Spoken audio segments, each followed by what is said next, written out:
Dernière partie de l'Africa Newsroom, nous sommes toujours en compagnie de Gratien Rukindi-Kiza, Mamoudou Mara, président de Génération Républicaine, Dianzia Oris Armel Bongoulou, politologue. On passe tout de suite au reste de l'actualité avec notre grand temps.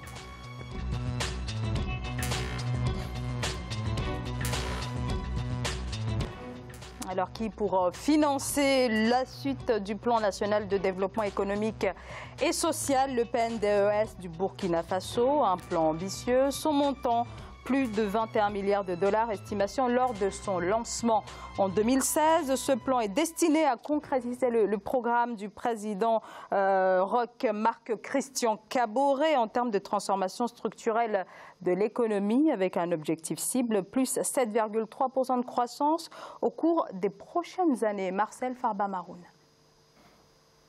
Ce sont au total 8 banques basées au Burkina Faso qui vont appuyer le plan national de développement économique et social, la stratégie des autorités pour accélérer le développement du pays. La BICIAB, Ecobank, la BOA, la Société Générale, la BSCI et la CBAO vont financer la première tranche du programme d'entretien routier du Faso d'une valeur de près de 100 milliards de francs CFA. Ce montant, sous forme de prêt à taux concessionnel remboursable sur 7 ans et demi, s'inscrit dans le cadre des promesses faites par certaines institutions financières du pays à l'occasion de la table ronde des bailleurs de fonds pour le financement du PNDES tenue à Paris en décembre 2016. Le financement structuré de 100 milliards de francs CFA que nous mettons aujourd'hui sur la table pour accompagner la mise en œuvre du PNDES, en plus d'être la démonstration de la capacité du système bancaire national à structurer les opérations complexes, également la preuve d'une citoyenneté exemplaire. Avec 15 272 km de routes classées, dont 12 107 km de routes en terre, 3 165 km de routes bitumées et 46 095 km de pistes rurales, le Fonds d'entretien routier du Burkina a pour objectif de gérer de manière efficace et transparente le réseau routier national pour le bien-être des usagers. C'est ainsi qu'en plus de l'entretien des routes, ce financement permettra de réaliser d'autres infrastructures à travers le pays. Le bitume ira grâce au Fonds spécial routier à Bogandé, à Solenzo, à Gorom, dans la vallée du Sourou. Grâce à ce fonds, à ces ressources, le maire de Ouagadougou est ici présent. Il a un ambitieux programme pour sa ville. Nous construirons un magnifique pont sur le barrage numéro 2. Ce sera le 3e. Le plan national de développement économique et social 2016-2020 du Burkina Faso vise une croissance cumulative du revenu par habitant à même de réduire la pauvreté, de renforcer les capacités humaines et de satisfaire les besoins fondamentaux dans un cadre social équitable et durable. Gratien Rukindi-Kiza, le gouvernement a eu raison de réorienter finalement son programme de développement vers ce plan national de développement? Oui, le gouvernement a eu raison parce qu'il s'agit en fait de coordonner les actions du gouvernement, de coordonner les actions de développement économique et social, alors que dans d'autres pays, on laisse chaque ministère gérer. On a l'impression qu'il n'y a pas, chacun va dans son sens. Et je pense qu'ils le font dans l'esprit comme le font, par exemple, comme le fait le Rwanda avec ce qu'on appelle Rwanda Development Board, qui comprend tout. Et c'est une bonne chose parce qu'on comprend bien qu'il y a des actions qui vont se faire et qui se font déjà. Ils entrent aussi dans la lutte contre la pauvreté. Ils ont l'objectif aussi de relever la croissance économique. Donc, ils ont vraiment, c'est quelque chose de macro qui pourra, disons, aider le pays à se développer. Et en plus, c'est qu'ils utilisent l'argent du pays. J'aime bien les... Parce que dans tous les pays, ce que je dis toujours, dans tous les pays, il y a l'argent. En bémol pour l'Afrique, avec le franc CFA. Mais en général, eux aussi, ils ont l'argent, sauf que l'argent se trouve en France.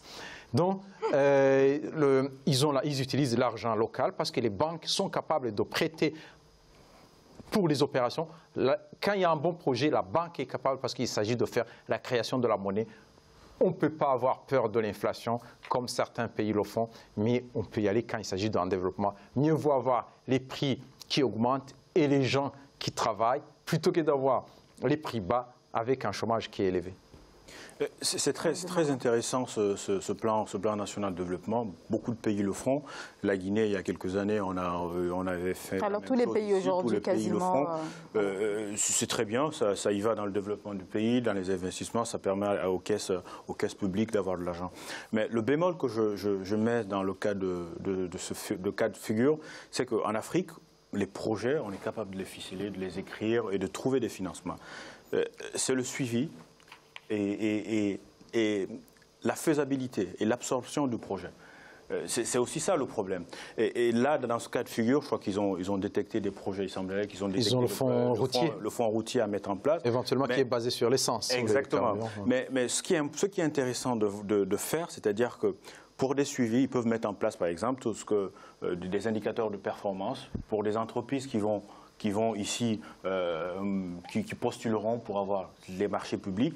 Et chaque entreprise qui postulera pour un marché public, mettre en place des indicateurs de performance et en fonction des notes obtenues à la fin du marché, le prochain marché que l'État va te donner dépendra des notes que tu as obtenues. C'est-à-dire que si tu as obtenu 10 sur 10 sur le marché public en termes de suivi, en termes de réalisation de projet, ben, tous les marchés que tu vas avoir l'année prochaine dépendront de cette note que tu as obtenue et cela facilitera la tâche, déjà rendra nos entreprises fiables, travailleurs et capables de rendre un service propre à la clientèle. Donc c'est des petites idées comme ça qui permettront d'aider le pays à mieux travailler, à mieux gérer certaines choses. Okay.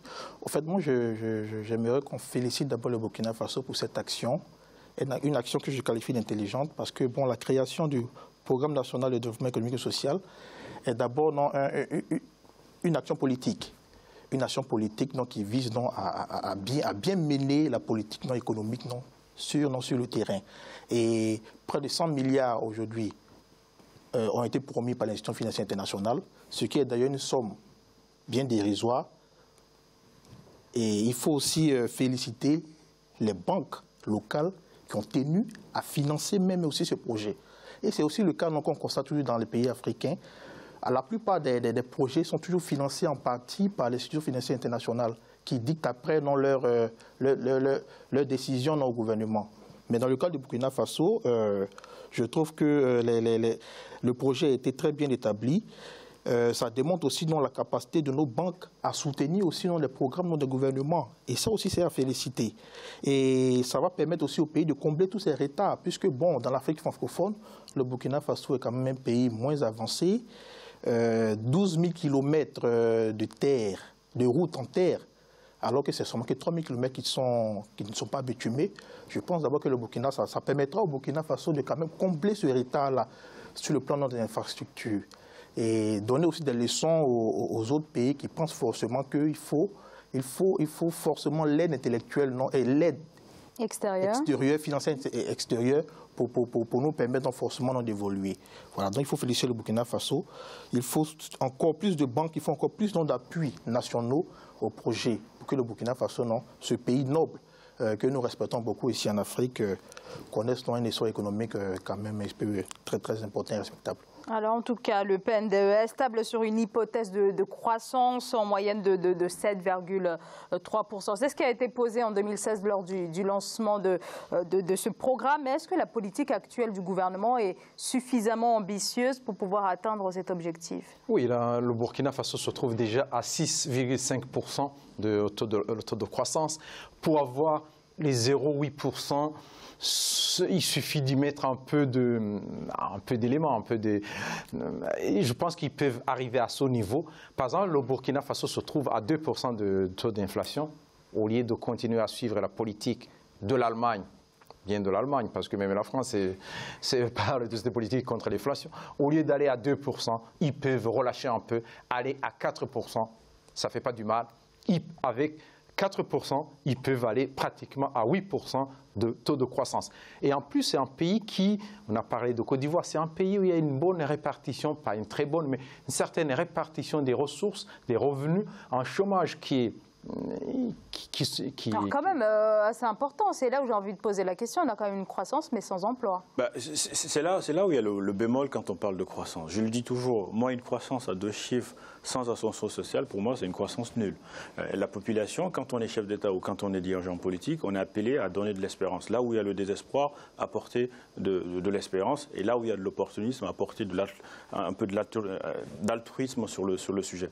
Mais ce qui est important ici, au-delà de ce qu'on s'est dit à propos des banques de financement, c'est très bien, mais je reste encore perplexe sur les capacités d'absorption de nos pays. C'est-à-dire que nos hommes, nos cadres, parfois, quand ils voient l'argent disponible, je pense qu'ils perdent la tête sur leur capacité à réfléchir. Il est important qu'il y ait des indicateurs, des suivis de performance pour que les projets puissent aboutir à terme. Le problème de l'Afrique, c'est que les projets ne vont jamais à terme. On a vu des cas où on dit qu'on va faire 120 km de bitume et on se rend compte qu'on n'en a fait que 10 km. Et moi, je reste persuadé que la seule façon de vérifier ça, c'est que la société civile prenne une part importante dans l'évaluation de ces performances, de ces entreprises. Disons qu'on ne peut pas parler de l'Afrique en disant qu'il n'y a pas... Parce qu'il y a des pays maintenant qui évoluent, qui avancent. On voit vraiment quand il s'agit des projets qui vont même au-delà des projets. Par exemple, je ne vais pas citer toujours le Rwanda. Quand on voit l'évolution du Rwanda, on voit des pays comme même la Namibie, les pays même comme les... C'est parce que ces pays ont mis en place... Mais clairement, oui, voilà, c'est pas vraiment l'Afrique. Voilà, c'est certains pays, ça peut être en Asie, de faire la même chose. C'est les dirigeants. Il faut savoir, ce sont les dirigeants éventuellement qui se disent on ne va pas mettre trop de transparence parce que je sais bien que je vais piquer. Et quand je vais prendre de l'argent dans les caisses, il faut qu'il y ait moins de transparence. Mais si je veux beaucoup plus de transparence, il faut que je sois transparent moi aussi. Dianzia, allez-y, on arrive au terme de cette émission. Très rapidement. Moi, je pense que le Burkina est quand même un exemple en matière de bonne gouvernance. Alors, lorsque mon confrère a parlé d'absorption au niveau de la classe dirigeante, le Burkina est l'un des rares pays quand même francophones où la transparence dans la gestion des ressources est quand même exemplaire. Il est très très rare d'entendre au Burkina Faso qu'il y ait des scandales, des malversations financières et autres. Et les 6% de croissance qui sont mentionnés par l'institution financière internationale, bon, en fait, la croissance, ce ne sont que des chiffres. Et la croissance économique, en réalité, ce sont les productions, tout ce qui a été fait comme production, comme valeur ajoutée au niveau des trucs de l'économie. Et le Burkina Faso gagnerait mieux d'abord à bitumer ses routes, puisque le pays ça va lui permettre quand même de combler son retard en bitumant ses routes. Tout dépend. Tout dépend. On peut passer par le social. Voilà, on ne s'engage pas dans un nouveau débat parce qu'on arrive au terme de Je faisais partie de ceux qui disaient que la croissance n'était que des chiffres. Et j'ai même dit sur le plateau aussi que la croissance ne se mangeait pas. Mais dans le cas du Burkina Faso, qui fait partie des pays les moins avancés, il faut emmener ces pays-là... C'est pas moins avancé parce qu'ils ne construisent pas des routes. On continuera ce débat dans nos prochaines émissions. Les infrastructures, le Burkina en a quand même besoin. Et ça, il faut le reconnaître. D'une part, il faut quand même le reconnaître. Il ne faut pas toujours... tout le temps fustiger. Oui. Alors, on va achever, on va s'arrêter là pour ce soir. On reviendra, bien sûr, on aura l'occasion d'en parler dans le cadre de nos prochaines émissions. Alors, on devait, bien sûr, également parler de la lutte contre le commerce des produits pétroliers de contrebande au Bénin. On en reparle, bien sûr, lundi, fin donc de cette émission. Merci à tous d'y avoir participé. Dianzia, Oris, Armel Bonhoulou, je vous remercie. Je rappelle que vous êtes politologue. Mamoudou Mara, merci beaucoup. Je rappelle que vous êtes président de Génération Républicaine, un mouvement associatif en Guinée. Gracia Rukindikiza, un grand merci pour votre éclairage tout au long de cette émission. Merci Sarah, bonsoir à tous. Et merci à vous, bien sûr, de votre fidélité. Je vous retrouve lundi. Très bonne soirée.